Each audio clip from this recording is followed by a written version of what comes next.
Winner take all for the ACC and the college football playoff. Here we go. ACC Championship game time with Clemson taking on SMU. Wow, that's an odd one. But we got Jason Priester here, of course, from the Clemson Insider to break down the Tigers side on things. Jason, how are we doing today? I'm doing pretty well, man. How about you, Mark? Doing just fine. Clemson goes into this game limping a bit because they had a lead the entire game, basically, and then let it slip away in the final minute. Had a shot to put together a drive, and they did. Drove it about 55 or 60 yards down the field. Then with about 15 seconds left in the game, Cade Klubnik threw it to the wrong jersey, and Clemson wasn't able to pull out the game against South Carolina. But in the strange situation in college football, they still get a reprieve from Miami up north against Syracuse. And here we are. They've got that one shot to get to the college football playoff. Third, I would classify it as the third time this season. You go back as far as Louisville, you're in control of your own destiny coming out of that bye week. Lay an egg. Against South Carolina, you win that game, you probably lock up an at-large bid. Just going by where you were ranked at number 12 in the last rankings. So 0 for 2 so far, and those kind of things. I mean, I guess you could classify the Virginia Tech and Pitt games as must need win or must win scenarios, and they won there. But this last one's got to leave a bitter taste in those guys' mouth. They looked like the better team for most of the day. They had opportunity after opportunity after opportunity, and just could not take advantage of them. And they let that South Carolina team hang around with that dangerous quarterback. And I wrote it in one of my stories Saturday that I thought the best player on the field beat the better team. And I thought Lenore Sellers showed the nation, what his potential can be, what he's going to be there over the next couple of years. I've been pumping that kid for 3 years. He went to the same high school I did, so I've seen a lot of him. One of the best high school quarterbacks I have ever seen. And Clemson didn't really show a lot of interest in him because they already had their guy in that class and Chris Vizina. And been telling everybody up here that, listen, that boy's going to make y'all pay for not showing no interest in him. And boy, did he make them pay Saturday. Yeah, he put together 2 drives there late in the game, the field goal to get them close, and then, of course, took off for another touchdown run. And that team is red hot. That's another story. And they'll make their push for the college football playoff and make their claim, of course, and we'll find out where they get placed on Tuesday night with 6 consecutive wins. Now, this Clemson team is going to face a quarterback who's pretty similar in some ways to Lenore Sellers. He's not quite as slippery or dynamic, but he's certainly got a right arm on him, and he can move too, in Kevin Jennings. And this SMU bunch is no joke. No, man, that is what looks like a very prolific offense, maybe one of the better in the country. I don't think we've got a great gauge on exactly who they are, and I admittedly have not watched a ton of them this year.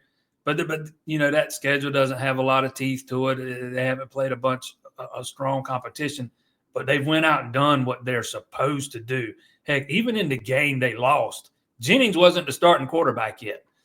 And they lost by, I think, 2 points to BYU. They have just, since he's took over that job, they have kind of just skyrocketed. I think they average, was it 40-something? They averaged 40-something points a game. Might have been 47-something a game. That offense is rolling. But something that doesn't get talked about a lot is that defense. They only average giving up 300-something yards per game and less than 100 yards rushing per contest. I don't hear anybody talking about that. They got a rushing offense that averages 177 yards per game. And what does Clemson struggle with this year? Run defense. But we said it a minute ago, Clemson's got one more opportunity here, and they'll either go out and take advantage of it or they won't. It's all right there in front of them, and they won't get another shot after this one, though. I'm glad you went to that side of the ball, Jason, actually, because, again, what people know is Kevin Jennings. They had a decent quarterback in Preston Stone, actually led them to a conference championship last year, and then he got benched, as you mentioned, against BYU. And so they got a good backup quarterback, but Kevin Jennings has been lighting it up. And for all those people that don't watch the games, but they watch a lot of highlights and then they look at the score and everybody's following the SMU story. I don't know that a lot of people are watching the games, but they're watching the team. They know about Kevin Jennings. Brashard Smith is one of the best backs in the conference. And if you know anything, ACC fans, about Miami personnel, Rhett Lashley, offensive coordinator at Miami, has obviously done a great job at SMU, and he brought half the team with him. So about every other name that's going to be mentioned on the SMU side on Saturday night came from Miami, including Brashard Smith and a lot of their playmakers on defense. But you went to the defensive side of the ball because SMU's known for flashy offense, dynamic offensive plays, but Virginia and Cal are not world beaters by any stretch, their last two opponents, but they're definitely scoring a lot more points against everybody else than they did against SMU. Virginia threw in a garbage touchdown very late in the game. That was their first touchdown. They were shut out until about a minute left in that game, and then Cal just about the same with only 6 points. I'm looking at 4 common opponents, and the 2 that really matter would be Louisville and Pitt. And certainly SMU fared a lot better against those 2 teams than Clemson did. Of course, the Tigers played a tough game at Pitt that went down to the wire, and then, of course, got smoked by Louisville, while SMU was able to take care of Louisville on the road, and they really beat Pitt to submission. And Pitt has not won since. No. They ended Pitt's season. They put the beat down on them. And let's not forget that game on the road at Pitt for Clemson, that was against a backup quarterback. The starter was out that day. But, yeah, that defense for SMU, and the offense is averaging 37 points a game. That's what it is. But that defense, nobody talks about it ever. I don't hear anybody mention it. And like you just said, Virginia couldn't do anything against them. Cal couldn't do much against them. They're not giving up a lot of points here recently anyways. And when you look at what they did against Louisville and Pitt compared to what Clemson did against Louisville and Pitt, I don't know that gives you a whole lot of reason for optimism Saturday. But we've seen a lot of crazy things this year. SMU is favored by 2.5 points. I guess the odds makers expect it to be a close game. Well, we'll see. I do believe Clemson's defense has played a lot better over the past few weeks than it did over the first half of the season. They were really good against Pitt. They were really good against Louisville. They were good in the first half against Pitt, then got hung out to dry by the offense in the second half and started giving up some stuff. And I thought they were, let's just say, fine against South Carolina over the first 3 quarters. You only allow 7 points, even though you're giving up some yards to the quarterback on the ground. Then for some reason, they inexplicably take Sammy Brown off the field in the fourth quarter. He was leading the team in tackles at that point. I think he had 6 in the first quarter alone. And they went to a nickel look. And it felt like the yards they gave up in that fourth quarter came a lot easier than the yards they gave up through the first 3 quarters.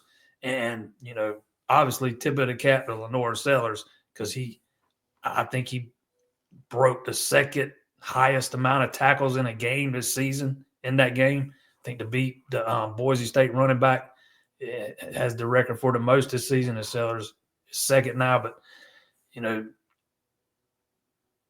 when you take a guy that is leading your team in tackles off the field, I didn't really understand the explanation Dabo Sweeney gave after the game, or again yesterday at his ACC Championship presser. They got to do a better job of scheming things up for this SMU offense, because as good as Sellers is, his strengths are running the ball right now. He's going to get much better as a passer. There was no reason to believe, that they were going to start trying to beat Clemson with the passing game. They got to scheme up something better for this SMU offense, because it's far more dynamic than South Carolina's. They can beat you, and they'll beat you through the air. They can beat you running the ball. They've got to do a better job in the coaching department this weekend. Sellers passed for 164, rushed for 166. And then on the Clemson side, I know that Dabo Sweeney made a comment during the week that he's really pleased with this wide receiver core, that they've really come along. So what are your thoughts about the combination of Klubnik working with the wide receivers? I thought the wide receivers, especially in the first half, played well. And those are some really good defensive backs South Carolina has. Probably more than one will be playing on Sundays.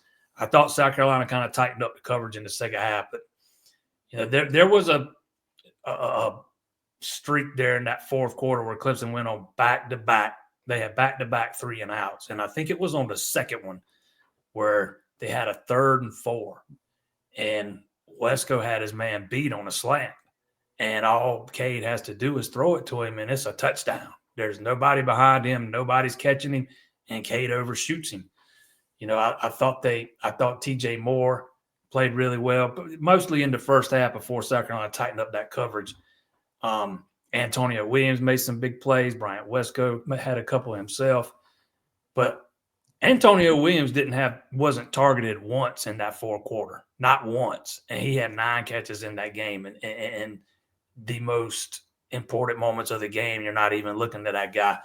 I think the receivers overall have played pretty well for the most part, considering 2 of your starters are freshmen.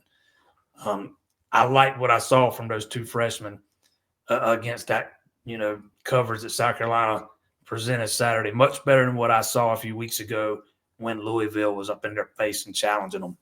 You can see there's been some improvement there. Again, I thought Clemson had opportunities, man. They just didn't cash them in. And one of them was an opportunity that Wesco himself presented for you because he was open, man. He had a step and a half on his guy. It's a little simple slant route, and Cade kind of shoots it over his head. Jason Priester here to break down some Clemson football. And of course, it's the ACC Championship game with the Tigers looking for an 8th conference title in 10 years. You can catch Jason's work at the Clemson Insider. Please like the video and subscribe right here at the Voice of College Football. We've got a Clemson show every Wednesday night at 8 p.m. Eastern Time. National Signing Day is coming up on Wednesday.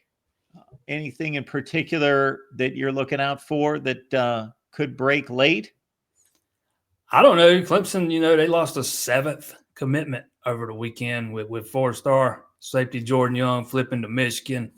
They did flip a 3rd guy. He announced it like minutes after Jordan Young announced his flip, a 3-star offensive lineman from Kentucky.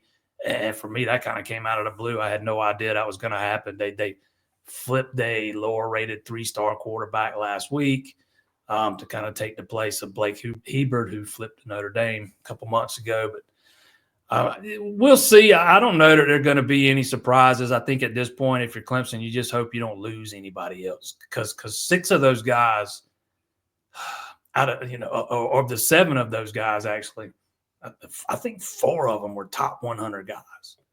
2 of them were defensive linemen, big-time defensive linemen. Clemson's made really no effort to replace either one of them.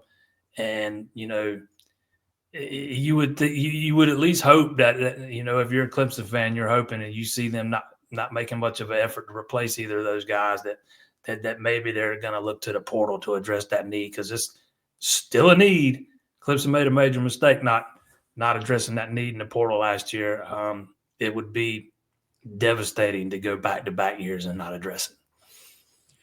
Clemson and SMU, everyone. It sounds funny, but take the Mustangs seriously. 11-1 with a 3-point loss to BYU. That's the only team that's been able to take them down. Clemson will try to do the same and get to the college football playoff on Saturday night. Jason Priester, the Clemson Insider, is where you can catch Jason's work. Jason, we always appreciate it. Enjoy the game on Saturday night. Appreciate you having me, Mark.